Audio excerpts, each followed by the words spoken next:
When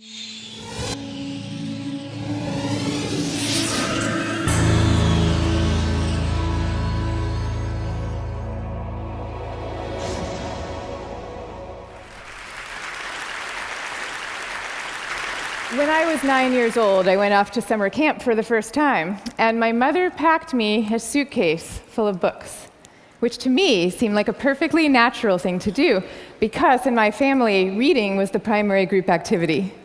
And this might sound antisocial to you, but for us, it was really just a different way of being social. You had the animal warmth of your family sitting right next to you, but you were also free to go roaming around the adventure land inside your own mind. And I had this idea that camp was going to be just like this, but better. I had a vision of 10 girls sitting in a cabin, cozily reading books in their matching nightgowns. Camp was more like a keg party without any alcohol. And on the very first day, our counselor gathered us all together, and she taught us a cheer that she said we would be doing every day for the rest of the summer to instill camp spirit. And it went like this. R-O-W-D-I-E, that's the way we spell rowdy, rowdy, rowdy, let's get rowdy. Yeah. So I couldn't figure out for the life of me why we were supposed to be so rowdy, or why we had to spell this word incorrectly.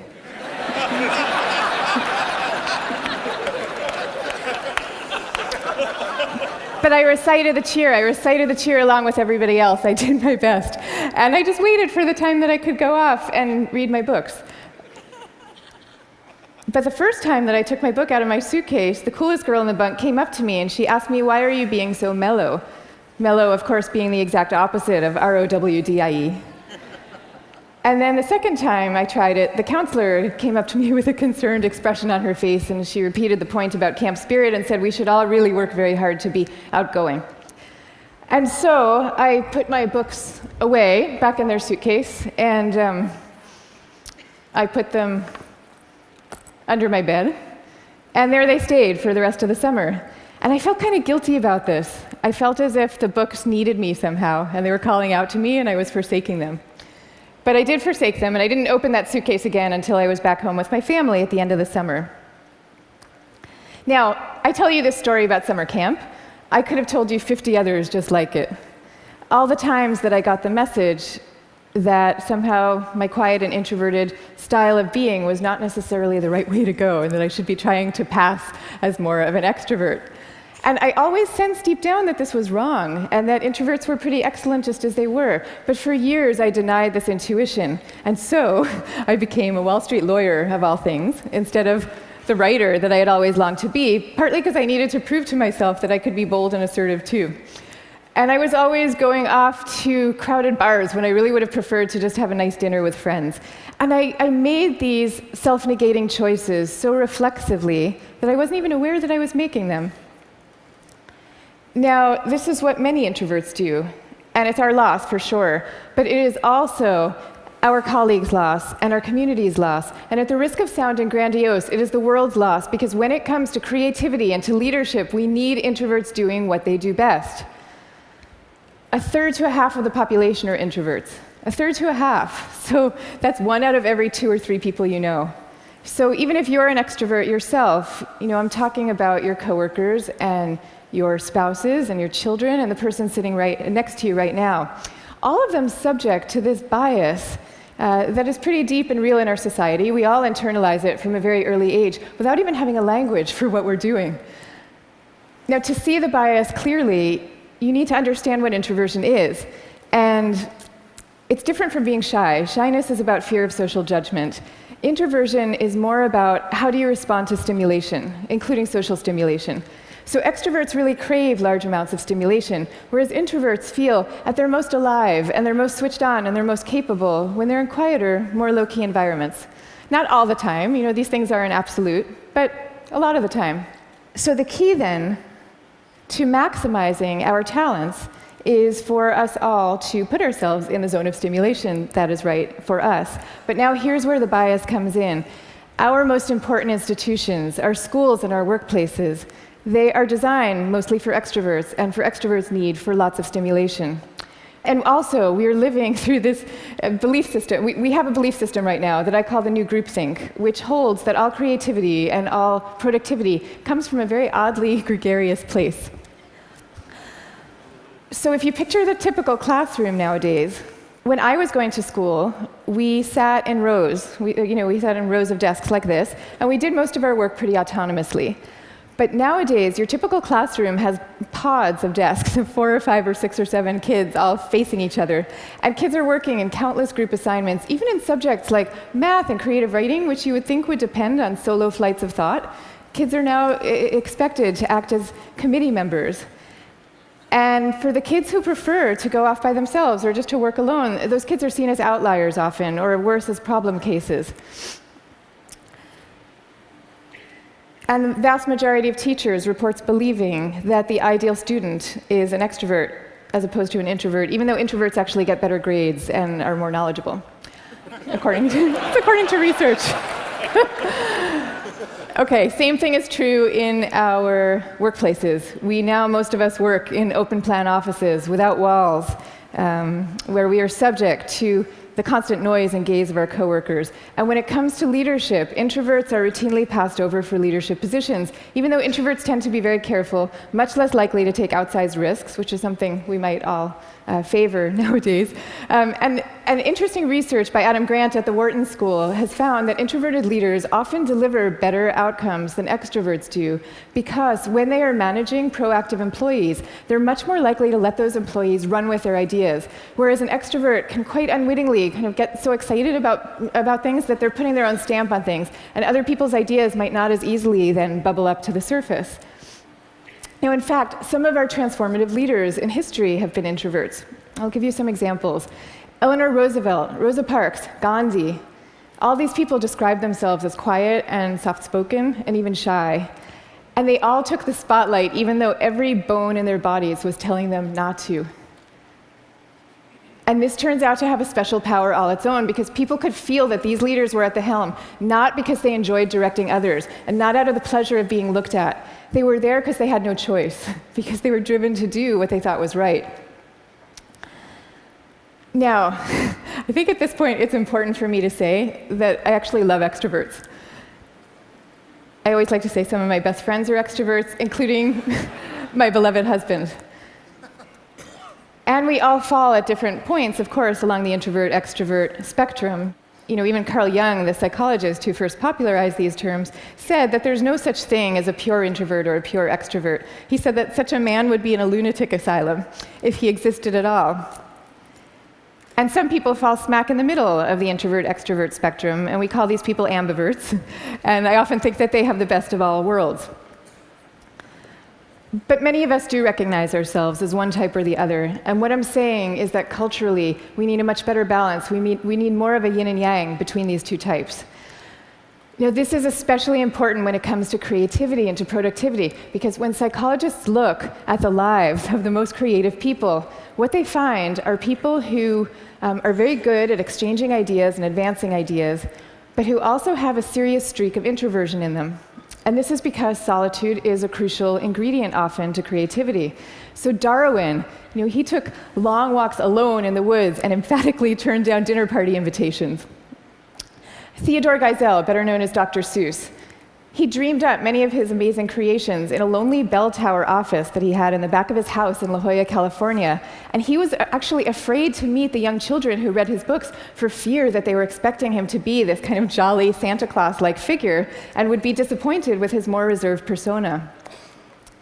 Steve Wozniak invented the first Apple computer, sitting alone in his cubicle in Hewlett-Packard, where he was working at the time. And he says that he never would have become such an expert in the first place had he not been too introverted to leave the house when he was growing up. Now, of course, this does not mean that we should all stop collaborating. And case in point is Steve Wozniak famously coming together with Steve Jobs to start Apple Computer. But it does mean that solitude matters, and that for some people, it is the air that they breathe. And in fact, we have known for centuries about the transcendent power of solitude. It's only recently that we've strangely begun to forget it. If you look at most of the world's major religions, you will find seekers, Moses, Jesus, Buddha, Mohammed, seekers who are going off by themselves, alone, to the wilderness, where they then have profound epiphanies and revelations that they then bring back to the rest of the community. So no wilderness, no revelations. This is no surprise, though, if you look at the insights of contemporary psychology. You know, it turns out that we can't even be in a group of people without instinctively mirroring and mimicking their opinions, even about seemingly personal and visceral things like who you're attracted to. You will start aping the beliefs of the people around you without even realizing that that's what you're doing. And groups famously follow the opinions of the most dominant or charismatic person in the room, even though there's zero correlation between being the best talker and having the best ideas. I mean, zero. So you might be following the person with the best ideas, but you might not. And do you really want to leave it up to chance? Much better for everybody to go off by themselves, generate their own ideas, freed from the distortions of group dynamics, and then come together as a team to talk them through in a well-managed environment and take it from there. Now, if all this is true, then why are we getting it so wrong? Why are we setting up our schools this way and our workplaces? And why are we making introverts feel so guilty about wanting to just go off by themselves some of the time? One answer lies deep in our cultural history. Western societies, and in particular the US, have always favored the man of action over the man of contemplation. But in America's early days, we lived in what historians call a culture of character, where we still, at that point, valued people for their inner selves and their moral rectitude. And if you look at the self-help books from this era, they all had titles with things like character, the grandest thing in the world. And they featured role models like Abraham Lincoln, who was praised for being modest and unassuming. Ralph Waldo Emerson called him a man who does not offend by superiority. But then we hit the 20th century, and we entered a new culture that historians call the culture of personality. You know, what happened is we had evolved from an agricultural economy to a world of big business. And so suddenly people are moving from small towns to the cities. And instead of working alongside people they've known all their lives, now they are having to prove themselves in a crowd of strangers. So quite understandably, qualities like magnetism and charisma suddenly come to seem really important. And sure enough, the self-help books change to meet these new needs. And they start to have names like How to Win Friends and Influence People. And they feature as their role models really great salesmen. So that's the world we're living in today. That's our cultural inheritance. Now, none of this is to say that social skills are unimportant. And I'm also not calling for the abolishing of teamwork at all. The same religions who send their sages off to lonely mountaintops also teach us love and trust. And the problems that we are facing today in fields like science and in economics are so vast and so complex that we are going to need armies of people coming together to solve them, working together. But I am saying that the more freedom that we give introverts to be themselves, the more likely that they are to come up with their own unique solutions to these problems. So now, I'd like to share with you what's in my suitcase today.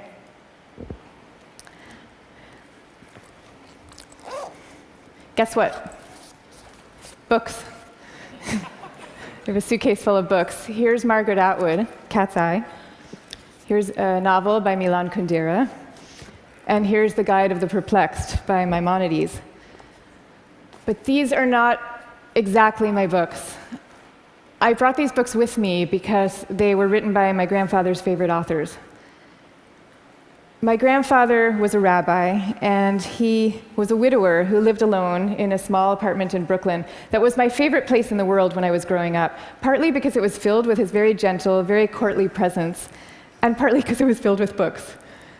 I mean, literally, every table, every chair in this apartment had yielded its original function to now serve as a surface for swaying stacks of books.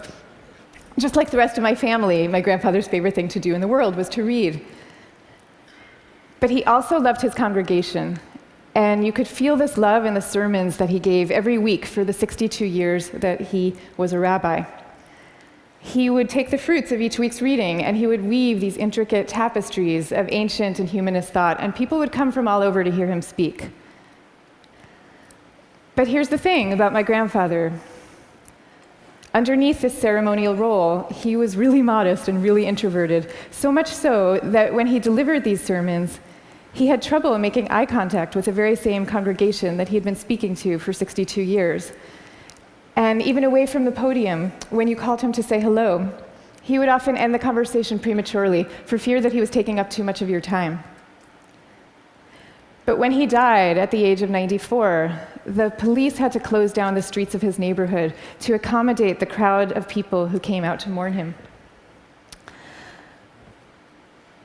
And so these days, I try to learn from my grandfather's example in my own way. So I just published a book about introversion, and it took me about 7 years to write. And for me, that 7 years was like total bliss, because I was reading, I was writing, I was thinking, I was researching. It was my version of my grandfather's hours a day alone in his library. But now, all of a sudden, my job is very different. And my job is to be out here talking about it, talking about introversion.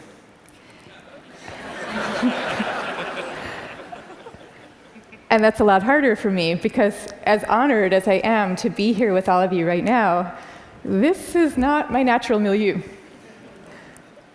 So I prepared for moments like these as best I could. I spent the last year practicing public speaking every chance I could get, and I called this my year of speaking dangerously.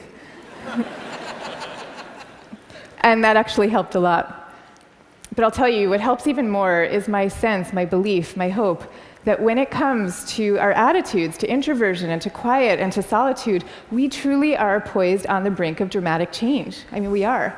And so I am going to leave you now with 3 calls for action for those who share this vision.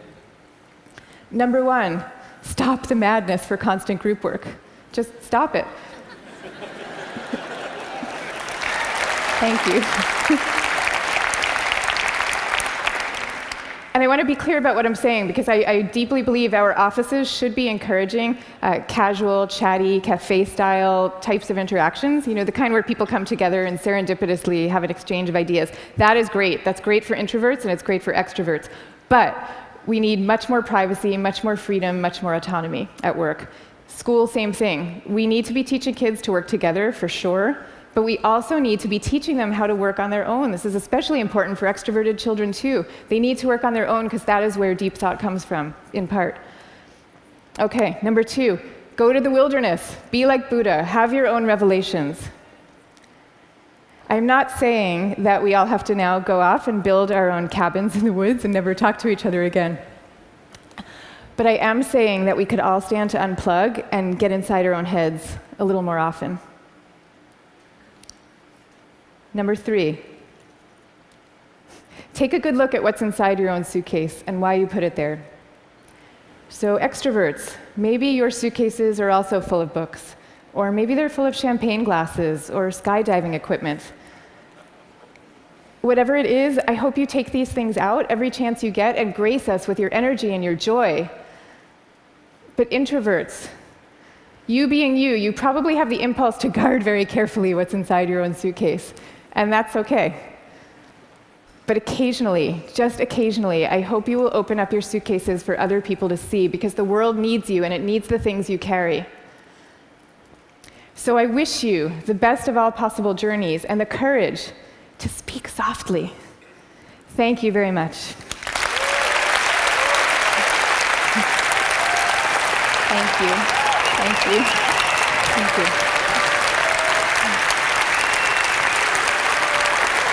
Thank you.